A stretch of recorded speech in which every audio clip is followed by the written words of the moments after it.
저는 어제 저기 경상북도 예천에 있는 한 교회를 방문하게 되었습니다. 그 장로교 통합 측 영주노회가 주최하는 한 행사에 참가하게 되었습니다. 3명의 전도사님이 목사 안수를 받았고 4명의 목사님이 은퇴를 했고 21명의 장로님들이 은퇴를 했습니다. 저는 특별히 모든 사역을 마무리한 이 4명의 목사님에 대하여 생각해 보고자 오늘 말씀을 들었습니다. 이 4명의 목사님은 큰 교회 목사님도 아닙니다. 아주 유명한 부흥 강사도 아닙니다. 그들은 시골의 작은 교회에서 목회하는 가난하고 이름도 없는 사역자입니다.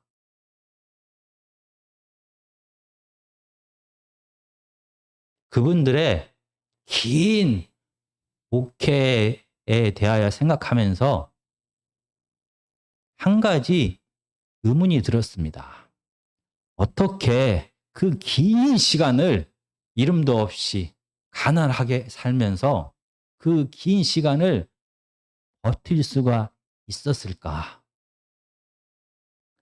많은 사람들의 인정을 받게 되면은 이 험한 하나님의 사역도 잘 견딜 수 있을 거라 생각이 됩니다. 많은 사람들이 자기를 알아주면은 이 하나님의 사역을 멈추지 않고 계속 할 수 있을 거라고 생각이 듭니다. 그리고 그 사역을 통하여 많은 재물을 얻게 된다라고 하면은 비록 시골에서 이름이 없이 사역을 하더라도 이 하나님의 사역을 계속할 수 있을 것만 같습니다. 그런데 어제 은퇴를 하신 4명의 목사님은 가난하고 큰 교회도 아니고 이름도 없는 시골 교회에서 그 긴 세월 동안 하나님의 사역을 멈추지 않고 드디어 마무리하게 되었습니다.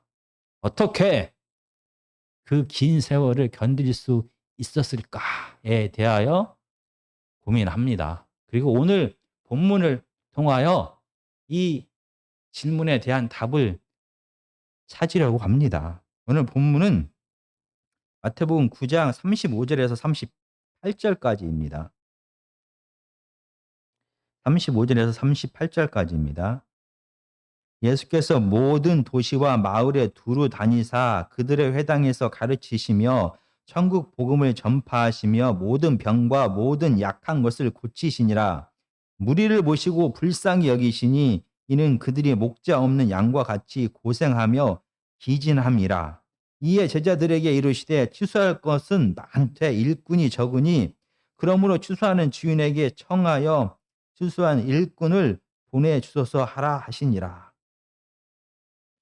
마태복음 8장에서 9장까지는 예수 그리스도의 치유의 사역을 모아서 마태는 기록합니다.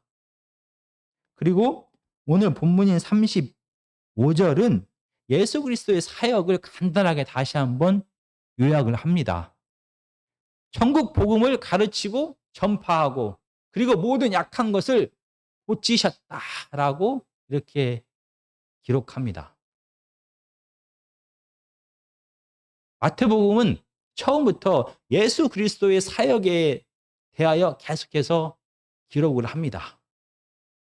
이 땅에 메시아로 오신 예수 그리스도의 가장 중요한 사역은 이 죄의 문제를 해결하는 것입니다.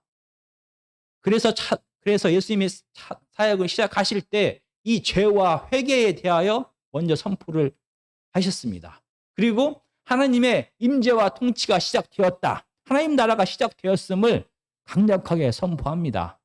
그리고 이렇게 새롭게 시작된 하나님 나라에 어떻게 살아가야 될지, 하나님 나라의 질서가 무엇인지, 하나님 나라의 지혜가 무엇인지, 하나님 나라의 헌법이 무엇인지를 가르치십니다. 그리고 나서 하나님의 임재가 임했을 때, 죄의 문제가 해결되었을 때 하나님의 생명을 통하여 이 피조 세계가 회복되는 것을 예수님은 말씀하십니다. 그리고 이 죄를 통하여 죄가 물러나게 되었을 때 하나님의 임재와 통치를 통하여 생명이 풍성하게 되었을 때 어떻게 피조 세계가 회복되는지를 구체적으로 치유 사역을 통하여 증명하셨습니다. 이렇게 8장과 9장에서 예수 그리스도의 치유 사역에 대하여 모아서 마태는 기록합니다. 그러면서 이 8장과 9장 사이사이에 제자됨이 무엇인지, 예수 그리스도를 따라가는 하나님의 자녀의 삶이 무엇인지에 대하여도 말합니다. 오늘 본문도 비슷한 구조를 말합니다. 35절에서 예수 그리스도의 사역에 대하여 요약해서 말합니다. 그리고 갑자기 이 제자의 필요성, 오늘 본문에서는 목자 또는 하나님이 보내신 추수한 일꾼 또는 제자 이렇게 말합니다. 이런 제자의 필요성에 대해서 갑자기 말씀을 하십니다. 이 본문 36절에 보면은 무리를 모시고 불쌍히 여기시니 이는 그들이 목자 없는 양과 같이 고생하며 기진함이라. 지금 당시에 이스라엘 백성들의 상태를 목자 없는 양과 같다라고 예수님은 생각하셨습니다. 이 목자 없는 양이란 표현은 구약에서 포로기 시대의 이스라엘 백성들의 삶에 대하여 목자 없는 양과 같다라는 표현을 구약의 선지자들은 계속 해왔습니다. 이 하나님의 백성, 이스라엘 백성들은 하나님의 땅, 약속의 땅 가나안에서 하나님의 말씀을 거역합니다. 이 죄악이 쌓이고 쌓여서 드디어 다윗 왕조, 영원할 것만 같았던 다윗 왕조는 무너지게 됩니다. 그리고 하나님의 약속의 땅 가나안 땅은 빼앗기게 됩니다. 하나님의 임재의 상징인 예루살렘 성전은 완전히 파괴가 되어져 버렸습니다. 이 모든 것을 다 잃어버린 이스라엘 백성들의 삶, 포로기의 이스라엘 백성들의 삶이 바로 목자 없는 양과 같다라고 선지자들은 말합니다. 그 당시에 이렇게 모든 것을 다 잃고 약속의 땅도 다윗 왕조도 예루살렘 성전도 다 잃어버린 이스라엘 백성들을 향하여 그들을 향한 이스라엘의 지도자 목자들은 무엇을 해야만 했습니까? 나라를 잃고 하나님의 성전을 잃어버리고 모든 주권을 빼앗겨버린 이스라엘 백성들을 향하여 이스라엘의 지도자들은 그들을 보호하고 살피고 연약한 부분을 어루만져야만 하는 게 바로 그 당시 포로기의 이스라엘 백성들의 지도자들의 역할입니다. 그런데 구약의 특별한 본문을 제가 찾아보겠습니다. 구약의 에스겔 34장 2절에서 6절까지입니다. 인자야, 너는 이스라엘 목자들에게 예언하라. 그들 곧 목자들에게 예언하여 이르기를 주 여호와께서 이같이 말씀하시되 자기만 먹는 이스라엘 목자들은 화 있을진저 목자들이 양떼를 먹이는 것이 마땅하지 아니하냐. 너희가 살찐 양을 잡아 그 기름을 먹으며 그 털을 입되 양떼는 먹이지 아니하는도다. 너희가 그 연약한 자를 강하게 아니하며 병든 자를 고치지 아니하며 상한 자를 싸매 주지 아니하며 쫓기는 자를 돌아오게 하지 아니하며 잃어버린 자를 찾지 아니하고 다만 포악으로 그들을 다스렸도다. 목자가 없으므로 그것들이 흩어져서 모든 들짐승의 밥이 되었도다. 내 양떼가 모든 산과 높은 맷뿌리에마다 유리되었고 내 양떼가 온 지면에 흩어졌으되 찾고 찾는 자가 없었도다. 포로기 시대에 고통당하는 이스라엘 백성들에게 이스라엘의 지도자들은 그들을 보살피고 위로하고 다시 회개를 통하여 하나님의 임재가 임하여 포로 생활이 끝날 것을 희망을 주는 삶을 살았던 것이 아니라 그들은 그들의 배만 배불리는 이기적인 삶을 살게 되었습니다. 그들은 양들을 버리거나 양들의 삶을 방관만 했던 것입니다.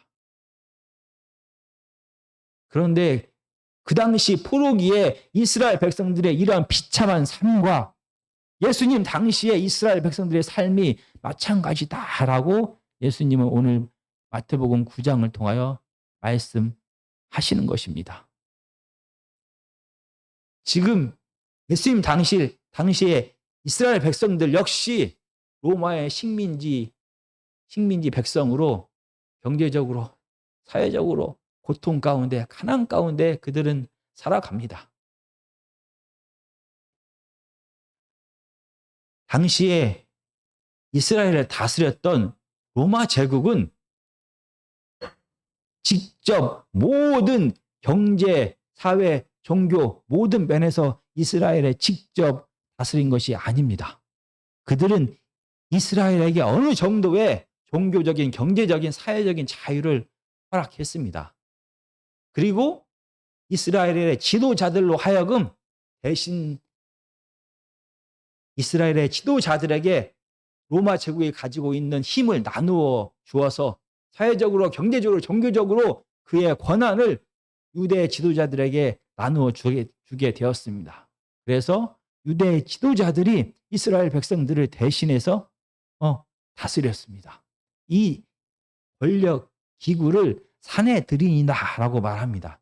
산헤드린은 당시의 대제사장, 그리고 바리새인과 서기관, 그리고 당시 이스라엘 백성의 장로들이 모여서 만든 권력 기구입니다. 그들은 이 권력 기구 산헤드린을 통하여 이스라엘을 다스리면서 그들은 비록 로마의 식민지 백성으로 살아가지만 그들의 삶은 평안하고 부유했습니다. 이스라엘 백성들은 너무나 힘들고 가난했는데 이스라엘의 지도자들은 평안한 삶을 살게 되었습니다. 특히 종교 지도자들, 우리가 말하는, 성경에서 말하는 이 바리새인들은 그들이 가지고 있는 하나님의 말씀을 해석하고 가르치는 이 권한을 통하여 그들은 이스라엘 사회에서 명예를 얻고 자리를 얻으면서 평화로운 삶을 살게 됩니다. 그들은 하나님의 뜻을 행하는 것처럼 이스라엘 백성들에게 다가갔습니다. 그들은 일주일에 2번이나 금식을 했습니다. 그들은 매일 정해진 시간에 기도를 했습니다. 그들은 매일 가난한 사람들을 보면은 도왔습니다. 그들은 11조를 했습니다. 하나님의 뜻을 이스라엘 백성들 가운데 행하는 것처럼 그들은 살았습니다. 그런데 오늘 본문 마태복음 9장은 이스라엘 백성들에게는 목자가 없다라고 말하는 것입니다. 바리새인들이 그들의 목자가 아니다라고 예수님은 말하는 것입니다. 바리새인들은 겉으로는 하나님의 뜻을 행하는 사람들이 맞습니다. 그러나 그들의 실상을 마태복음 6장 1절은 이렇게 표현합니다. 마태복음 6장 1절은 사람에게 보이려고 그들 앞에서 너희 의를 행하지 않도록 주의하라. 그들은 구제하고 기도하고 금식하는 경건한 삶을 살게 됩니다.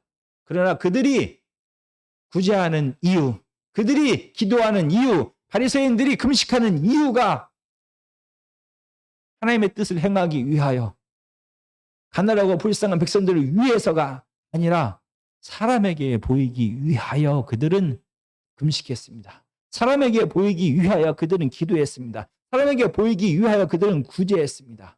왜냐하면 사람들의 영광과 칭찬과 인정을 받게 될 때 그들이 현재 누리고 있는 이 지위와 이 부와 이 명예를 계속해서 누릴 수가 있기 때문입니다. 그래서 그들은 결론적으로 자기 자신을 위하여, 자기 자신의 힘과 쾌락을 위하여 하나님의 뜻을 행하는 것처럼 이렇게 살았던 것입니다. 그래서 이런 바리새인들을 향하여 마태복음 23장 26절은 분명히 이렇게 말합니다. 20 25절 읽겠습니다. 마태복음 23장 25절입니다. 화 있을진저 외식하는 서기관들과 바리새인들이여 잔과 대접의 겉은 깨끗이 하되 그 안에는 탐욕과 방탕으로 가득하게 되었도다. 바로 겉으로 보기에는 이 가장 거룩한 삶, 하나님의 뜻을 행하는 삶을 이스라엘 백성들 가운데 그들은 행했습니다.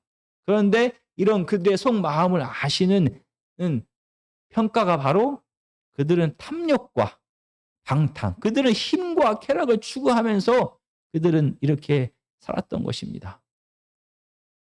그래서 많은 사람들 앞에 자기가 누리는 이 권력과 이 명예와 이 자리를 유지하기 위하여 많은 사람들의 인정과 찬양이 필요했던 것입니다. 그래서 그들은 다른 사람들에게 보일 때만, 다른 사람들의 영광을 받을 장소에서만, 다른 사람들이 자기를 인정하는 그때만 기도하고 금식하고 구제하는 일을 했던 것입니다. 자기 자신만 배불렸던 포로기 시대에 이스라엘의 목자들처럼 예수님 당시에 이스라엘의 지도자들 역시 자기 자신만 배부른 그러한 이기적인 삶을 살았던 것입니다. 그렇지 않아도 힘든데, 그렇지 않아도 로마의 식민지 가운데서 괴롭고 억울한 삶을 살아가는데 이 위선적인 겉과 속이 다른 이 바리새인들 때문에 이스라엘 백성들의 삶은 더 힘들었습니다. 더 고달팠습니다. 그래서 이스라엘에 참 목자가 없고 이스라엘에 하나님께서 보내신 수수한 일꾼이 없기 때문에 오늘 본문 마태복음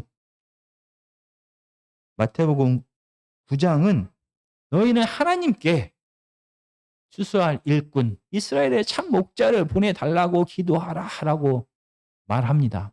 스스로가 내가 이스라엘의 목자다, 내가 이스라엘의 지도자다라고 말하는 바리새인들과 서기관이 아닌 하나님의 뜻을 그대로 행하는 하나님께서 보내신 목자, 하나님께서 보내신 제자, 하나님께서 보내신 추수할 일꾼이 필요한 시대가 되었다라고 말하는 것입니다. 그렇다라고 하면 하나님께서 보내신 참 목자, 하나님께서 보내실 참 추수꾼은 어떤 사람들입니까? 마태복음은 처음부터 계속해서 한 사람에 대하여 이야기를 계속하고 있습니다. 하나님의 뜻에 온전히 순종하는 한 사람에 대하여 얘기합니다. 그가 바로 구약에서부터 계속 예언되어진 이스라엘의 참 목자요. 종말에 오실 하나님께서 보내실 추수할 일꾼이다라고 마태복음은 말합니다. 그리고 마태복음은 이 한 사람을 따르는 제자들의 삶에 대하여 8장과 9장에서 계속해서 반복적으로 말합니다. 이 한 분, 하나님이 보낸 사람이 누구입니까? 우리가 잘 아는 것처럼 바로 메시아 되신 예수님. 그분이 바로 하나님께서 보내신 이스라엘의 참 목자이십니다. 그리고 예수님 혼자 이 추수를 하는 것이 아니라 예수님 혼자 이스라엘 백성들을 다스리고 좋은 꼴을 먹이는 것이 아니라 함께 하나님의 사역에 참여할 사람들이 필요함을 말합니다.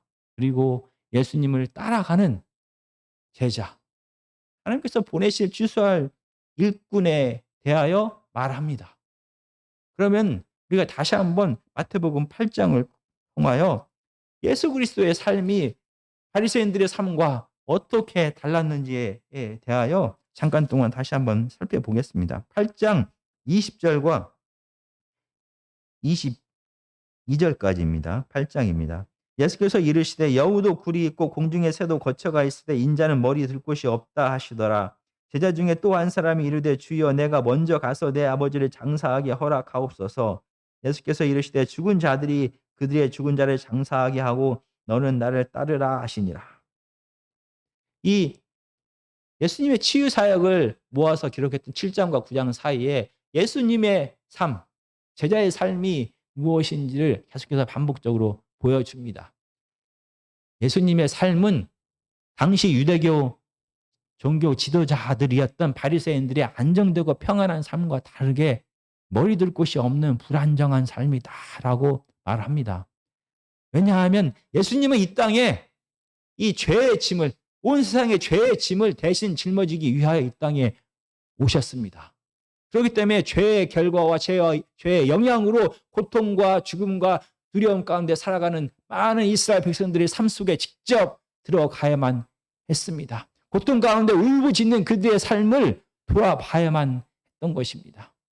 명예를 얻기 위하여, 재물을 얻기 위하여, 평안함을 얻기 위하여 이 땅에 오신 것이 아니라 이 죄의 문제를 해결하기 위하여 이 땅에 오셨기 때문에 이 죄 가운데 고통당하는 이스라엘 백성들을 찾아다니는 삶을 살 수밖에 없습니다.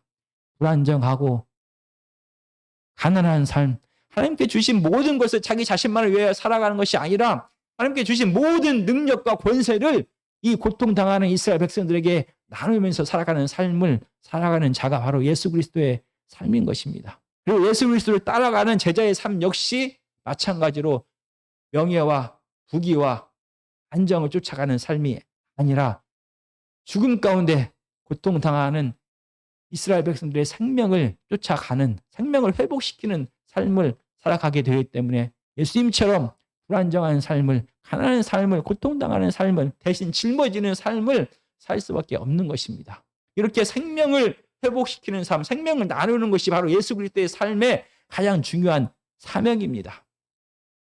그리고 제자들의 삶 역시 바로 이렇게 생명을 나누는 삶, 생명을 회복시키는 그 삶이 바로 제자들의 삶, 하나님께서 보내실 추수할 일꾼들의 삶, 참 이스라엘 목자의 삶인 것입니다. 생명 나누는 그 삶이 가장 중요한 사명이다라는 것은 이 사명이 첫 번째 사명이고 나머지는 내 하나님께서 주신 내 모든 것을 내 마음대로 해도 된다라는 우선순위의 문제가 아닙니다. 하나님의 자녀가 되었다, 제자가 되었다, 하나님의 일꾼이 되었다, 하나님의 보내신 이스라엘의 목자가 되었다라는 것은 삶의 우선순위가 바뀌는 것이 아니라 삶의 기준이 바뀌는 것입니다. 삶의 신분이 바뀌는 것입니다. 지금까지 세상의 가치와 세상의 기준대로 살았다라고 하면 예수 그리스도께서 보내신, 하나님이 보내신 제자의 삶, 추수꾼의 삶,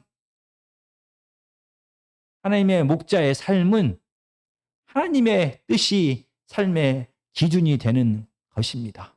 하나님의 뜻대로 생각하고 말하고 행동하는 모든 삶 가운데서 하나님의 뜻을 행하는 자가 바로 하나님께서 보내신 추수할 일꾼의 삶인 것입니다. 그리고 오늘 본문 9장 36절은 이렇게 하나님의 일꾼으로 하나님의 사역을 시작하는 자의 동기가 무엇인지에 대하여 분명하게 밝힙니다. 천국 복음을 전하고 하나님 나라의 질서를 가르치고 하나님 나라의 지혜를 가르치고 모든 연약한 모든 부분들을 고치고 치유하는 예수 그리스도의 사역의 동기가 무엇인지를 오늘 36절은 분명하게 말합니다. 36절은 무리를 보시고 불쌍히 여기시니, 이 불쌍히 여기다라는 이 단어는 쉽게 말하면 긍휼히 여기다, 자비를 베풀다, 사랑하다라는 그런 말입니다. 이 불쌍히 여기다라는 이 단어의 뜻은 창자가 꿈틀거리다, 창자가 애타다, 창자가 끊어질 것 같다라는 그런 뜻을 포함합니다.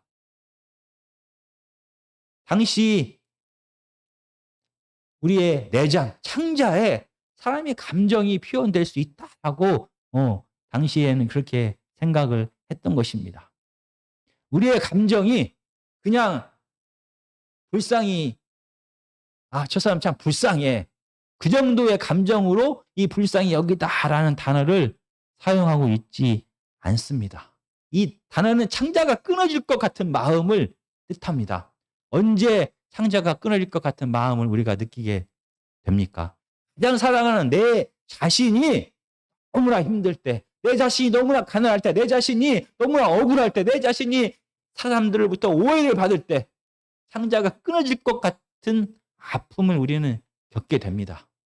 그리고 내가 가장 사랑하는 내 자녀가, 내 부모가, 내 가족이 가난 가운데 살아갈 때, 그걸 내가 해결해 줄 수 없을 때, 내 사랑하는 내 가족이 너무나 병들어 아파하는데 내가 그 문제를 해결해 줄 수 없을 때, 사랑하는 내 자녀가, 내 가족이 너무나 가난해서 다른 사람들로부터 무시받는 삶을 살아가는데 내가 능력이 없어서 아무것도 못할 때 상자가 끊어지는 아픔을 느끼게 됩니다.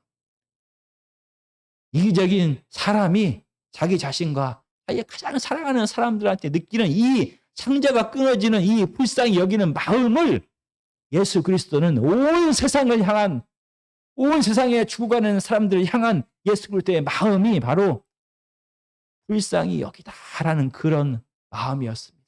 그들이 목자 없는 양같이 고통당하고 무시를 당하고 죄 가운데 억눌려 살아가는 이스라엘 사람, 이스라엘 백성들의 삶을 보고 예수 그리스도의 상자는 끊어질 것 같이 아팠습니다. 그래서 이 복음서는 오직 예수 그리스도께서만 이 불쌍히 여기다라는 단어를 사용하도록 허락했습니다. 예수님의 행동에 대하여, 예수님의 마음에 대해서 얘기할 때만 이 불쌍히 여기다라는 단어를 사용합니다. 그리고 예수님께서 비유로 말씀하실 때 이 불쌍히 여기다라는 단어를 사용했습니다. 이거 구체적으로 한번 찾아보겠습니다. 마태복음 14장 14절입니다. 마태복음 14장 14절입니다. 예수께서 나오사 큰 무리를 보시고 불쌍히 여기사 그 중에 있는 병자를 고쳐주시니라. 아파서 병들어서 너무나 고통 중에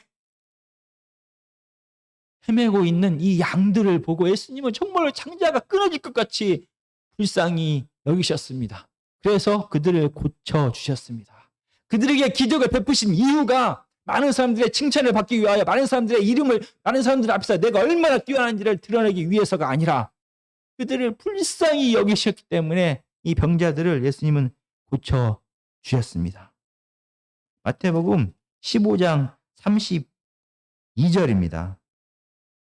예수께서 제자들을 불러 이르시되 내가 무리를 불쌍히 여기노라. 그들이 나와 함께 있은지 이미 사흘임에 먹을 것이 없도다. 길에서 기진할까 하여 굶겨 보내지 못하겠노라. 이 지금 마태복음 15장 32절은 4,000명, 남자 어른만 4,000명을 먹이시는 이 기적에 대하여 말합니다. 3일 동안 그들은 먹을 것이 없어서 굶주린 상태에서 예수 그리스도를 계속 쫓아다녔습니다. 이 배고파서 힘들어하는 이 무리들을 불쌍히 여기서 너무나 마음이 아팠습니다. 그래서 그들을 위하여 기적을 베푸신 것입니다. 내가 얼마나 뛰어난 사람인지를 드러내기 위하여, 내 이름을 드러내기 위하여 기적을 베푼 것이 아니라, 기적을 시작한 것이 아니라 불쌍히 여기셨기 때문에, 상자가 끊어질 것 같이 마음이 아팠기 때문에 예수님은 그들에게 4,000명을 먹이시는 놀라운 기적을 행하신 것입니다. 마태복음 18장 27절입니다. 이건 비유의 말씀입니다. 27절. 그 종의 주인이 불쌍히 여겨 놓아 보내며 그 빚을 탕감하여 주었더니, 빚 때문에 빚에 눌려서 고통당하는 이 종을 본 바로 주인의 마음, 죄 때문에, 죄의 짐 때문에 너무나 고통스럽게 살아가는 이스라엘 백성들을 바라보는 하나님의 마음, 예수 그리스도의 마음이 바로 이 주인의 마음이었습니다.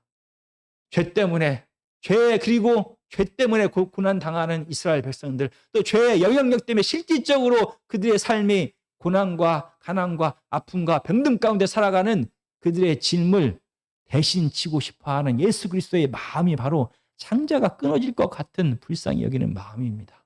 그래서 예수님께서 십자가를 지신 것도 그들을 불쌍히 여기사 이 죄의 문제를 해결하기 위해서였습니다. 다른 어떠한 이유도 아니었던 것입니다. 그리고 마지막으로 마태복음 20장 34절입니다. 20장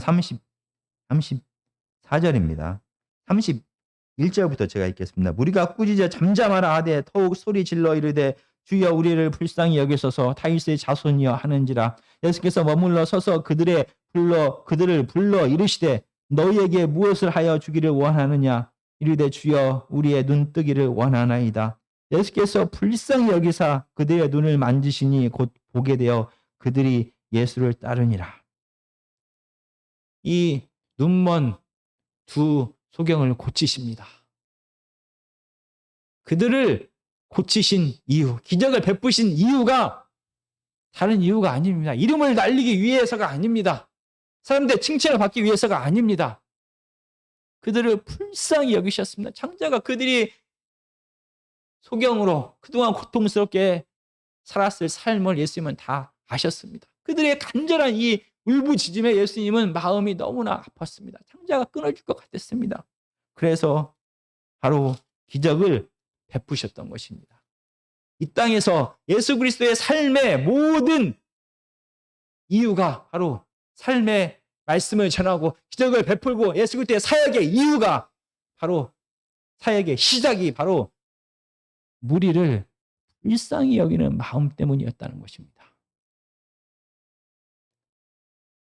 이 세상에는 당시 갈릴리 온 지역에는 당시 이스라엘 온 지역에는 이 죄의 영향력에서 벗어난 사람이 아무도 없었습니다. 이 죄 때문에 모든 사람들이 고난당하고 억눌리고 아파하고 외로워하고 미워하고 불안한 상태가 가득했습니다. 그래서 예수 그리스도의 사역이 멈출 수가 없었던 이유는 이 죄인들이 없는 곳이 없었습니다. 이 죄의 영향력 아래에서 벗어난 사람들이 아무도 없었기 때문입니다. 그래서 예수 그리스도의 사역은 멈추지 않고 계속되었습니다. 예수님이 그들을 불쌍히 여기는 마음이 변하지 않는 한 예수 그리스도의 이 생명을 나누고 생명을 회복시키는 예수 그리스도의 사역은 결코 멈출 수가 없었던 것입니다. 그래서 9장 35절을 다시 읽겠습니다. 예수께서 모든 도시와 마을에 두루 다니사 한 도시도 빼놓을 수가 없었습니다. 한 사람도 빼낼 수가 없었습니다. 그래서 두루 다니사라고 말하는 이 다니다라는 동사의 형태가 계속을 나타내는 끊임없이 계속 진행 중이다라는 뜻을 나타내는 동사의 형태로 쓰일 수밖에 없습니다. 죄인이 머물고 있는 한, 죄인들이 죄의 영향력 안에서 고통당하는 사람들이 있는 한, 그리고 예수 그리스도의 그들을 향한 이 사랑의 마음, 긍휼의 마음, 창자가 찢어질 것 같은, 끊어질 것 같은 이 마음이 계속되는 한 예수 그리스도의 사역은 결코 멈출 수가 없었던 것입니다. 오늘 하나님의 말씀을 다시 간단하게 정리하고자 합니다. 오늘 서두에 말했던 그 3명의 무명의 가난한 은퇴한 목사님들의 삶에 대하여 다시 간단하게 생각해 보고자 합니다. 그들은 큰 교회를 사역하는 목사님들도 아닙니다. 그들은 전국 방방곡곡을 돌아다니면서 이름을 날리는 유명한 부흥사도 아닙니다. 그들은 여전히 가난하고 여전히 무명이고 여전히 이름 없고 여전히 소수의 사람들에게 하나님의 말씀을 평생 동안 전하면서 이 예수 그리스도의 사명을 생명 나누는 삶을 계속 하게 되었습니다. 그리고 은퇴하면서 마치게 되었습니다. 그들은 이름도 없습니다. 그들은 부유하지도 않습니다. 그들은 명예도 없습니다. 겨우 나이 많으신 몇 사람을 놓고 어떻게 평생 동안 그렇게 처음처럼 하나님의 말씀을 준비하고 전하고 섬기고 봉사하면서 살 수가 있었을까요? 그 이유는 간단합니다. 불쌍히 여기는 마음입니다. 한 영혼에 대한 불쌍히 여기는 마음이 있다라고 하면 다른 사람이 알아주지 않아도 강단에 설 수밖에 없습니다. 다른 사람이 알아주지 않고 내 설교를 내 목회를 인정하지 않는다고 해도 죄 때문에 고난 당하며 세상 속에서 지쳐서 온 한 영혼이 교회에 들어올 때 그 영혼을 위해서 최선을 다해서 하나님의 말씀을 전할 수가 있는 것입니다. 수요일이 됐던 새벽이 됐던 주일날이 됐던 똑같은 사람이 계속 모일지라도 그 사역은 멈출 수가 없는 것입니다. 하나님께서 맡기신 한 영혼이 계속 존재하는 한, 그 영혼에 대한 예수 그리스도의 마음이 변하지 않는 한, 그 사역은 멈추지 않고 계속 진행이 될 수가 있는 것입니다. 그래서 사람들이 알아주지 않고 내게 별 이익이 없을지라도 그 자리를 벗어날 수가 없습니다. 그 한 사람을 위하여, 그 사람들의 삶의 생명이 풍성함을 맛보게 하기 위하여 이 목자의 삶, 추수꾼의 삶, 결코 멈출 수가 없는 것입니다. 모든 사람들에게, 특별히 사역자들에게만 이런 사명을 맡긴 것이 아닙니다. 모든 사람들에게 한 사람의 생명을 풍성하게 하는, 생명 나누는 삶을 다 맡기셨습니다. 예수 그리스도의 마음으로 그들을 진정으로 사랑하고 돌보고 위로하고 인내하는 그 삶을, 그 사명을 다 맡기신 것입니다. 그 중에서 소수만, 정말 많은 사람들 앞에서 사역을 하게 됩니다. 그 중에서 소수만 많은 사람들의 인정을 받으면서 살아갑니다. 그 중에서 소수만 부유한 삶을 살아가게 됩니다. 내게 명예와 이름과 부가 없을지라도 그 사역을 멈추지 않아야만 하는 것입니다. 그런데 사람의 마음은 분명히 다릅니다. 이 죄악된 우리의 마음은 누군가 나를 인정해 주지 않으면 그 사역을 계속하고 싶지 않습니다. 마치 바리새인처럼 다른 사람들이 쳐다볼 때는 거룩한 하나님의 사역을 합니다. 기도하고 봉사하고 나눠주고 금식하는 사역을 합니다. 그런데 아무도 나를 쳐다보지 않을 때, 내가 이 일을 행함으로 해서 누군가로부터 칭찬을 받지 못하고 인정을 받지 못하고 내게 이익이 전혀 없음에도 불구하고 그 사역을 계속하기는 너무나 힘이 듭니다. 우리는 이기적인 사람이기 때문에 내 필요를 채워줄 때만 우리는 그 사역을 하게 됩니다. 만약에 내가 아무리 노력하고 내 모든 것을 다 갈아엎어도, 모든 걸 다 내려놓아도, 다 나누어줘도 아무도 나를 인정하지 않는다라고 하면은 어쩌면 바리새인처럼 우리는 그 사역을 멈추게 됩니다. 그 일을 하지 않게 됩니다. 내 필요가 채워지는 곳에 가서 우리는 사역을 하게 되고, 내 필요를 채워주는 곳에 가서 내 시간과 내 물질과 내 마음을 쏟게 되는 것입니다. 나를 필요로 하는 곳에 가서 내가 하나님의 뜻을, 하나님의 생명을 전하는 것이 아니라 내 필요를 채워줄 수 있는 곳에서 우리는 우리의 시간과 물질과 마음을 쏟게 되는 것입니다. 이게 당연한 사람의 죄성입니다. 정말 저희 안에 예수 그리스도의 이 불쌍히 여기는 마음이 필요합니다. 창자가 끊어질 것 같은 이 애타는 마음이 필요합니다. 내 가족과 내 형제와 내 부모와 내 자녀에게만 그런 마음이 드는 것이 아니라 온 세상 속에서 이 죄 때문에 고통 중에 힘들고 외롭고 죽어가는 모든 사람들을 향하여 우리의 마음이 같은 마음이어야 된다는 것입니다. 그래야 내가 가진 모든 것을 나와 내 가족만을 위하여 사용하는 것이 아니라 모든 사람들과 함께 나누면서 살 수가 있는 것입니다. 그리고 내게 주어진 시간과 지혜와 재능과 모든 것을 내가 나를 인정해 주는 곳, 내 필요를 채워주는 곳에만 가서 사역을 하는 것이 아니라 아무도 인정해 주지 않다고 하더라도 나를 필요로 하는 곳에 가서 정말 생명 나누는 삶을 변함없이 할 수가 있는 것입니다.